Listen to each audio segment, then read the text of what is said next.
Hi, and welcome to Your Next Move, produced by Inc. and Capital One Business.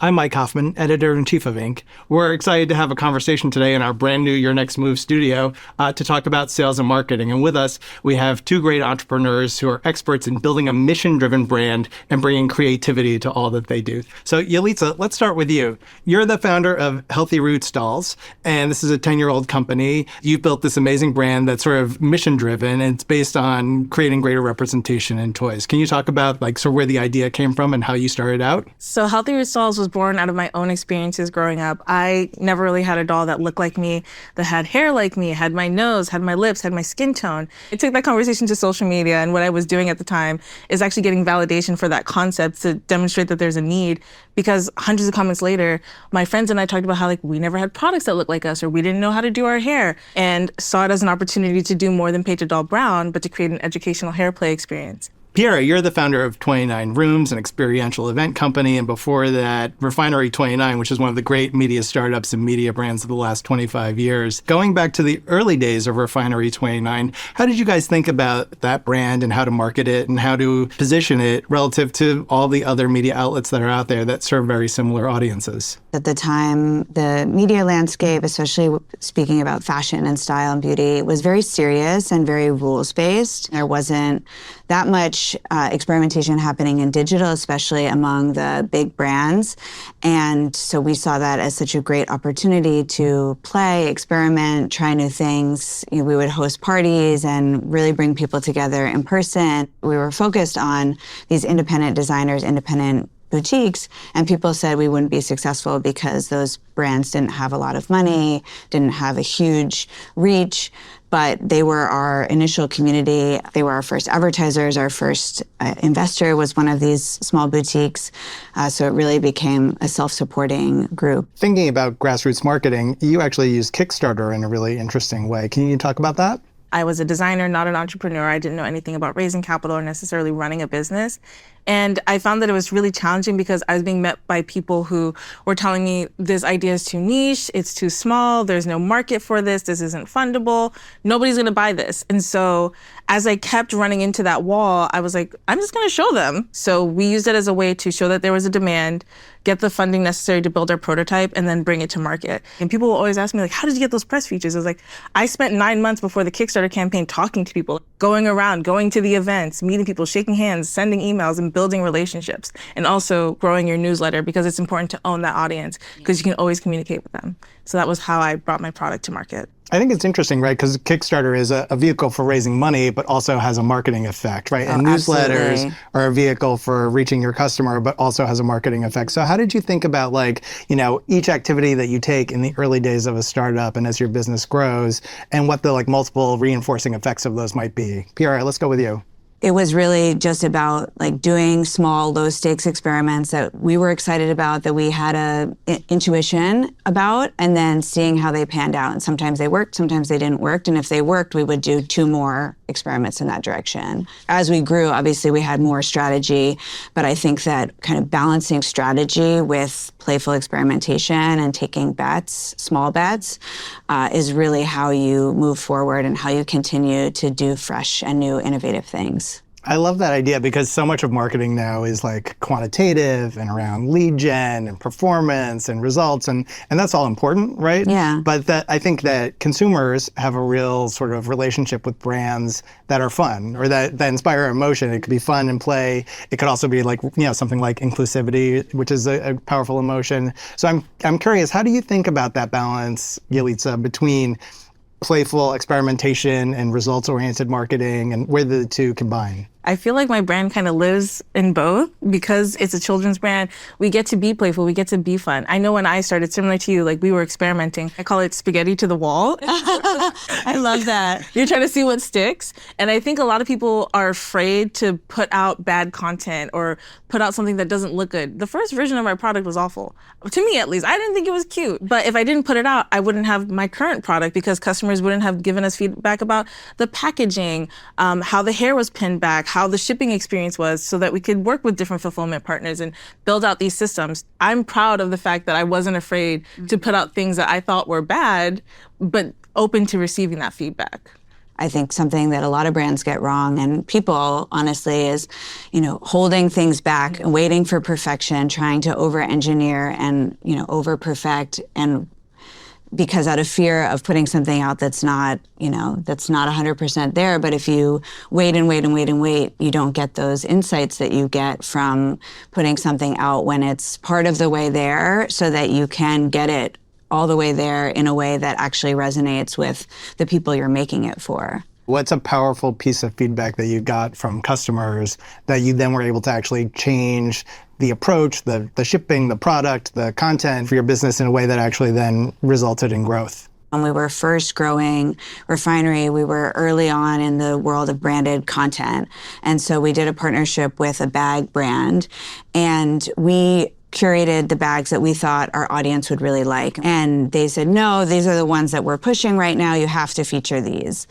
And we needed the money, as many businesses do. And we put the branded content piece out, and we turned off comments on it, but our audience was so mad at us that they went into other stories and were complaining about the fact that we put out this piece of content that felt misaligned. That became really important as we grew to make sure that both aesthetically and values-wise, we were pushing back on brands, not to just push back, but because we knew that they would be more successful if we did a true collaboration. I think it's really great that we can use our customers and our audiences to direct us down the right path and keep us accountable. So we also use it as an opportunity to align ourselves with our goal of being about hair play and hair education. So when we redesigned the doll's body, we also relaunched that product in partnership with My Black is Beautiful through Pantene P&G's hair care line.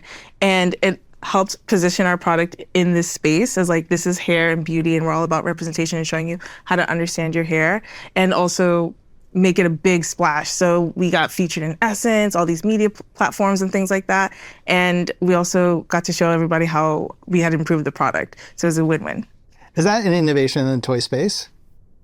Yes, it is an innovation in the toy space. So not just a doll painted brown, but something that you can actually style with real hair care products, wash it like your own hair. And we've seen children actually do like matching hairstyles, like the braids, the twists, the afro puffs, all these things, and also learning hair care. And one of the other pieces of feedback we got from customers was, show us how to do the hair. It's like, you're right. We should make video content showing you how to do the hair. And that has created so many viral pieces of content for us so far. You've both built marketing machines, really strong brands, and you both have a design background, and that's unique. And I imagine that there are like lots of CMOs of growth companies who would love to capture the magic of what you've done, who don't have a design background. So what do folks with a design background know about marketing and about engaging customers that anyone can learn from? As we were growing Refinery and we were starting to bring in people from more corporate backgrounds, I actually started to feel a sense of imposter syndrome, and I felt like the kid at the adults table. I had gone to art school, I didn't have an MBA, and I thought that it was actually something that was hindering me. And then I decided to reframe it for myself and to say, well, what do I bring to the table with this art school background, with this design background? And I realized it was actually such a strength to be able to think in that way, because at the core of it, design and going to art school is about problem solving. It's about creativity. It's about nimbleness. Well, that's fascinating. I'm sort of curious, as a founder, you have the keys to the brand and the brand marketing and the voice of the company. And as the company grows and expands and you move into retail or you have other partners, more people start to have keys to, if not the whole brand, like parts of the brand or parts of the marketing. Is that tough for you as a founder? And how do you sort of manage yourself so that you both allow the business to scale while also making sure it's really dialed in? We started so small, so I did everything myself, from moderating comments to creating layouts to writing. And then over time, I had to learn how to export my knowledge to other people. So when I did that, what I really focused on was, first of all, understanding how I made decisions and giving people a framework for decision making that was really clear. Then it was trusting, telling people that I trusted them. And then it was also helping people to understand the why, the values behind what we were doing, that was the most important part, the most important filter for decision making. But then it was really exciting to have other people being the voice of the brand, because it was seeing, I can only have so many ideas. I can only, express it in so many ways. When you bring other people in with different lived experience, with different perspectives, with different touch points, it just starts to become so much more vibrant. I had to learn how to get everyone's ideas out. So one of my favorite things was, have you ever heard of a pechakucha? Yeah. So we would do pechakuchas. And then in our weekly meetings, people would share like, what are they seeing on their social media? What are they being inspired by? For those who don't know, what's a pechakucha? A pechakucha is basically like a short, where you get like a couple seconds per slide on a particular topic of your passion. And you go, it's a very, very fast presentation. Yeah. An opportunity for people to get comfortable talking in front of the team, sharing their ideas, sharing their passions, and for other people to be inspired, and letting them be confident, knowing like, okay, you can run this email marketing campaign. You don't need me to tell you what to do. You already know what to do. Go with it. So right now, what is the most important marketing channel, that you see, either the most effective or the best one for your business? And how is that different maybe from 5 years ago or 10 years ago or when you started? Do you guys remember when Facebook ads were like pennies? The days. So when I'm talking to other founders, I always tell them like, you can only focus on so many platforms at a time. So decide which one is most important based on the audience that you're trying to speak to, or where you're seeing the most traction, and double down on that. It sort of depends on your platform, your brand, who you're trying to reach. And I think it comes down to experimenting, don't panic, play. Do you remember like one marketing moment for your brands that really performed well and that really kind of went viral? And why do you think it did? It was summer of 2020, and I just posted a tweet, just an innocuous tweet, just a regular tweet that was based off of a viral format that I had seen other people doing. And so sharing a photo of myself, the founder, and the product, like, oh, wow, look at this beautiful product I didn't know existed, and the message behind it. And it went super viral, almost like 1 million likes on Twitter, X. And we got so many big press hits. The week before, I had transitioned the website over to pre-orders just to, see if there was any interest. We sold out back-to-back 3 times before the holiday season. That's why I always tell people, stay ready so you don't have to get ready. Make sure you're always ready to capture those leads. So when you have a story that goes viral or a tweet that goes viral, how do you turn that virality into a lasting marketing benefit for the company? You have to double down. So I think that was a key moment for me, recognizing that the founder is a key part of the marketing and branding and storytelling. People love seeing founder-facing content. So I had to get comfortable with integrating myself into that content, doing videos, doing Facebook Lives, Instagram Lives, live wash days, and then expanding on that. Repurpose your content. That post could be used in your newsletter, can be used, make it long form, make it short form, cut it up, re-edit it, you put a different audio on it.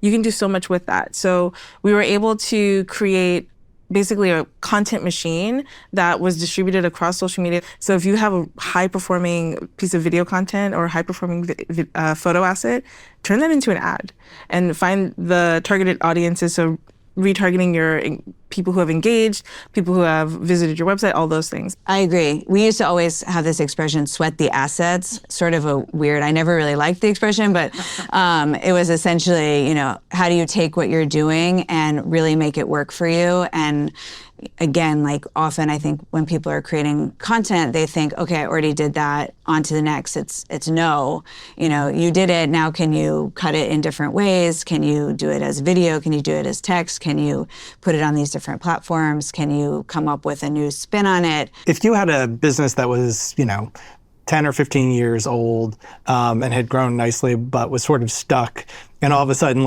everyone's looking at the marketing team and trying to figure out what's going on, why are we stuck? What advice would you have for the founder of that company for how to move it forward, how to get unstuck?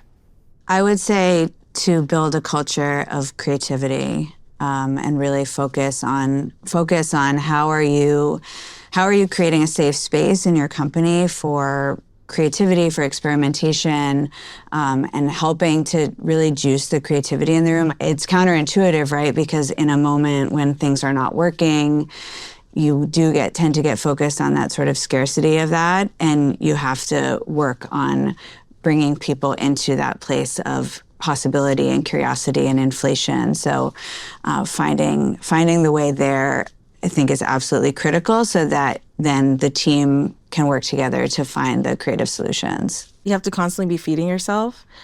I think one of my mistakes in my founder journey was I stopped making art. I stopped playing music. I stopped doing a lot of things that made me the creative who was the one who started the company. So you have to constantly be looking for inspiration, finding inspiration in media and the things that make you passionate.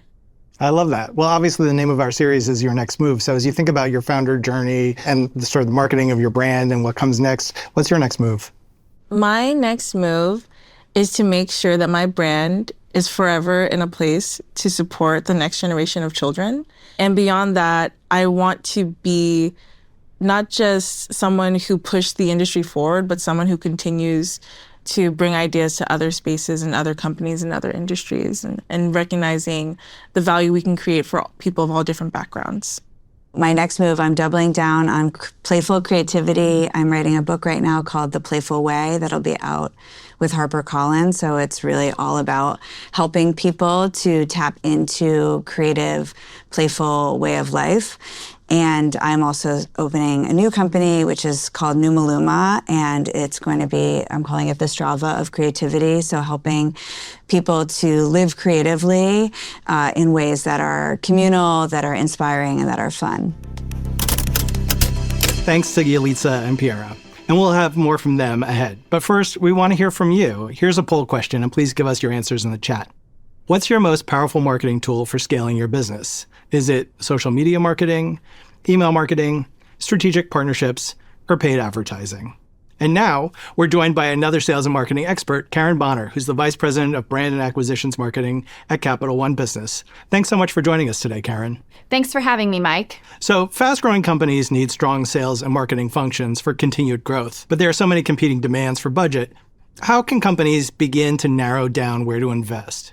Yes, fast-growing companies just need to stop every once in a while and ensure they're focused on the right customers with the right messages through the right channels.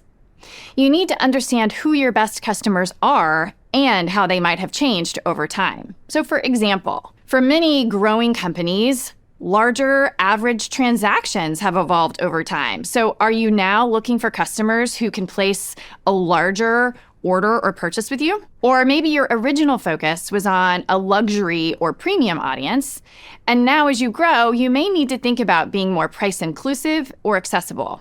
The more precisely you can understand and define that ideal customer, the better you can hone your messaging and your strategy to market to them more effectively. And are there other factors that companies should be looking at when it comes to making investments with their precious sales and marketing dollars? Well, one thing to think about is technology. Do a deep dive into the technology you're using for key sales and marketing functions. Ask yourself, are you using the exact same technology as when your business started? Evaluate whether that technology is still serving you or if it's time to upgrade or optimize. So for example, are you using some of the newest AI-powered CRM tools? What about data-driven personalization and targeting tools? Upgrading your tech stack can actually make a huge difference and make your sales and marketing efforts far more impactful, organized, and efficient. And what are some other considerations for small and medium-sized businesses when investing in sales and marketing efforts? No matter where you focus those sales and marketing investments, it's very critical to make sure your sales and your marketing teams are working together in lockstep. Sales is an invaluable source of feedback on customer experience. They are on the front lines every day, understanding customer pain points, needs, and even which marketing messages are resonating the most.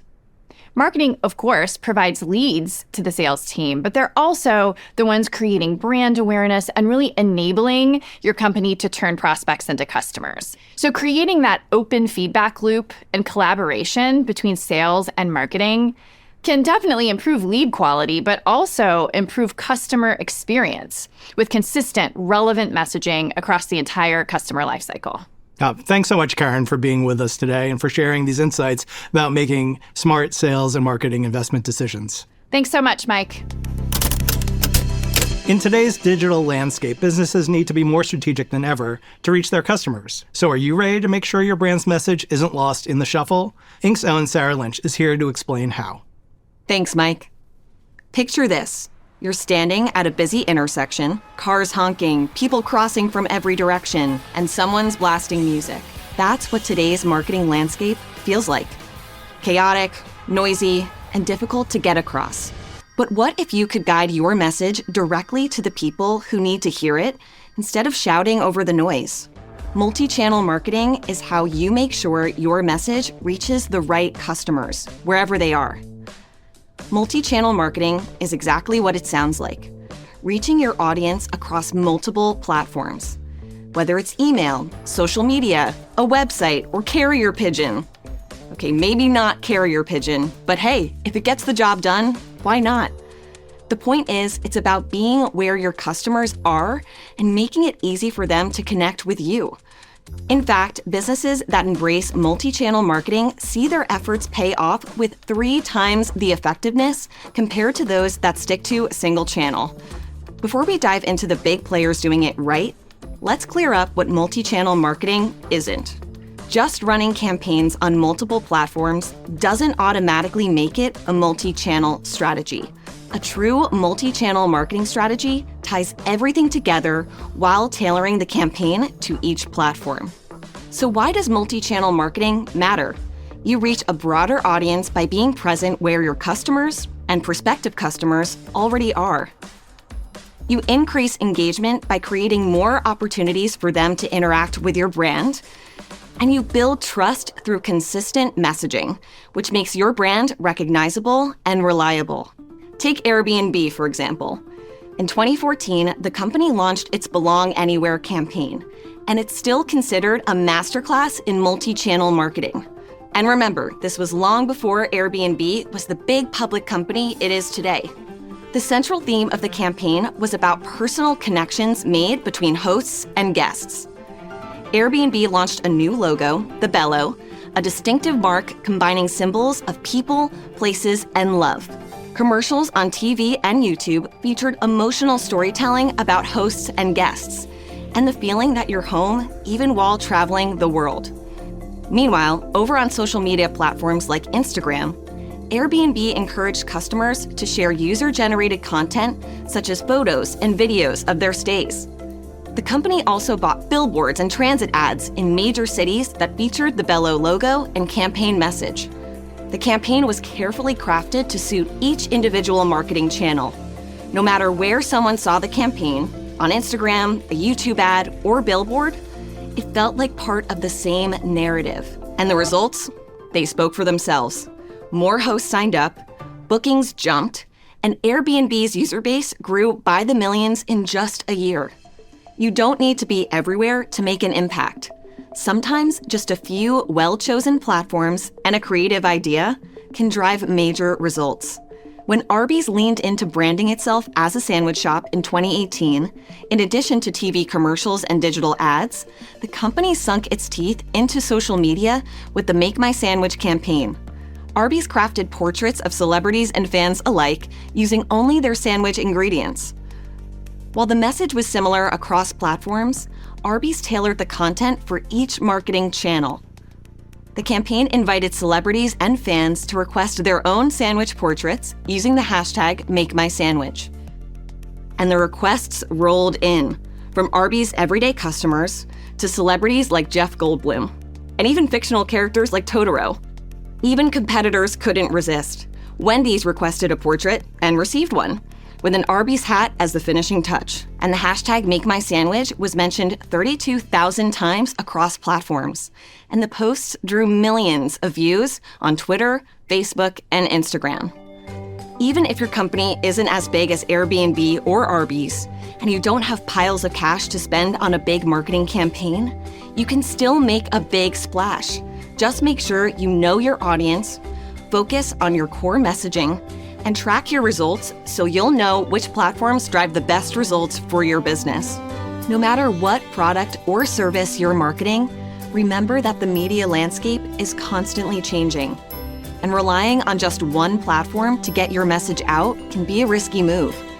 So find the channels that work best for reaching your customers, whether you're selling financial management tools or small batch coffee beans. The strategy is the same. connect meaningfully, and adapt as you grow. Mike, back to you. Next up, we want to hear your thoughts on viral marketing strategies. Weigh in and share your answers in the chat. So here's our question. When it comes to scaling your business, is going viral one of your primary goals? Option 1 is, yes, we're constantly looking to create viral moments for the business. Option 2, it's something we strive for, but it's not a priority. Or option 3, no, we're not striving for viral moments. We're looking for steady growth. Now, this season, our audience plays a bigger role than ever. We've heard your questions, and we're here to provide answers straight from smart seasoned founders like our guest today. So now it's time for reader questions, and obviously Inc.com readers are really fascinated by all aspects of sales and marketing. So we have questions from them that we want to ask you. And the first one is, how did you find and how do you define your core audience? Let's start with you, Yalitza. I was doing a lot of organic, like guerrilla marketing. I was going to events, I was talking to people, I was doing research. I actually interviewed parents at one point and had their kids come in to understand what would they like to see in a product that could solve that problem for them. Similar to you, when we were creating Refinery, we were our core audience. We were going out meeting with all these designers, going to events, and really understanding what people were resonating with, what they were liking, what they weren't liking, so that we were able to start with what we wanted to create and the voice we wanted to have.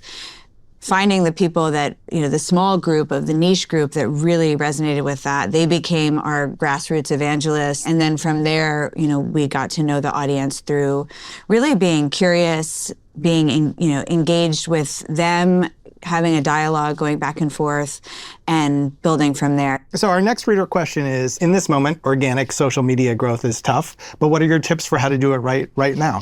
Yalitza. I would say paying attention to what's trending and why it's trending. I think you have to understand what is appealing to the different audiences on the social media platform. When it comes to creating organic content, you have to think about the experience that person is looking for online and what you can say to them or show them that's going to make them stop scrolling, listen, and take something away from it. And I always say, just make sure you're making someone feel something. I love that point. What's the feeling you're conveying? People can tell if something feels super manufactured if you really belabored it. So trying to make it more low stakes for yourself so that you can do that experimentation, that then you get the viral hit that becomes, the thing you double down on and iterate from. You're in the worlds of fashion and beauty and toys. These are like fun worlds. There are a lot of brands in both of these sectors. So let's say that we're talking to someone, a viewer has a business that's not in a space where there are a lot of powerful brands. Maybe it's not a consumer business. How can they create a brand narrative that resonates with their audience?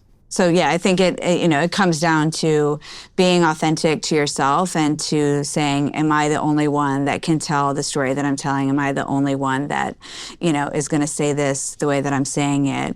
And building from that place. And no matter if you think it's cool or uncool, it doesn't matter. You look at a brand like Liquid Death, for example, that did something so strange, taking tall boys and putting water in them with death metal branding. And I think just the specificity and the confidence just really works right now. So just do you. Yeah, Scrub Daddy is another brand that I Yes. think does an amazing job on social for something that seems to be cleaning products. If you make pasta, be passionate about that pasta. Show people the process. You can do that for whatever it is that you're making in a way that resonates with people. It makes them feel included and it's funny. It's like you're saying, lighthearted, making it fun and playful. Now, another question from readers, this is sort of the opposite of how do you stand out? This is, how do you not get lost in the crowd? There is just such a sea of sameness and everyone is looking at this, I think people tend to look at the same content that's performing and they're trying to replicate it and they're following the trends, and there's a benefit to following the trends and staying tapped into that. But that also can just mean you're doing the same thing as everyone else. So really taking risks. I think about something for Refinery. When we had our 10-year anniversary, our team, we went away and we brainstormed and we came up with this idea to take over a warehouse, fill it with 29 different rooms, have each room represent a different sort of piece of our digital content, and do it with a whole host of creative collaborators. So that first year we had this VR room that you could go into. It looked like 2001: A Space Odyssey.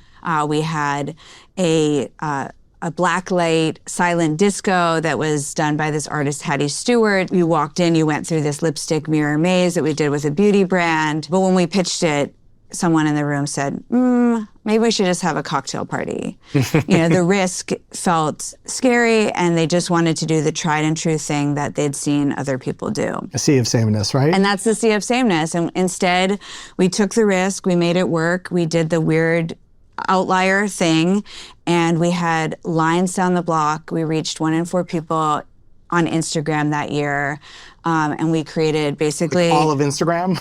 All of Instagram. It was like a viral sensation, and we created an event format that then everyone in the industry copied, and now that's sort of the sea of sameness. So if your marketing budget is limited, how do you make sure every dollar counts? And what are areas, even in your own businesses, whether it's your current business or past business, that you would invest more in or invest less in? And how did you make those choices? Sometimes people spend too much money on marketing.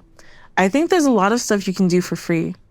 And I think your customers are your best marketing. So investing in that relationship with your customers is one way for you to not only build a strong relationship, get the free marketing from word of mouth, but also learn from them, because they might share ideas or needs that you weren't aware of and could pull you out of that sameness, make your brand stand out, and create more value. I 100% agree. People spend too much money on marketing, often in sort of this rinse and repeat way. And actually having a limited budget, I think, trains you to be nimble, to be scrappy, be creative, and is actually a huge asset. I think is a super powerful way to think about it. Piera, Yelitsa, thanks so much for being here today and for sharing your insights. Thank you. It was fun. Thank you for having us. And we hope you enjoyed this closer look at all things sales and marketing for today's savvy customers. Tune in next time for more industry leaders, breakthrough businesses, and the strategies you need to make your next move. And before we go, we want to hear from you. Please share your feedback in our 1-minute survey, which is posted in the chat, and you'll be entered to win a $100 Amazon gift card. I'm Mike Hoffman. Thanks for watching, and we'll see you next time.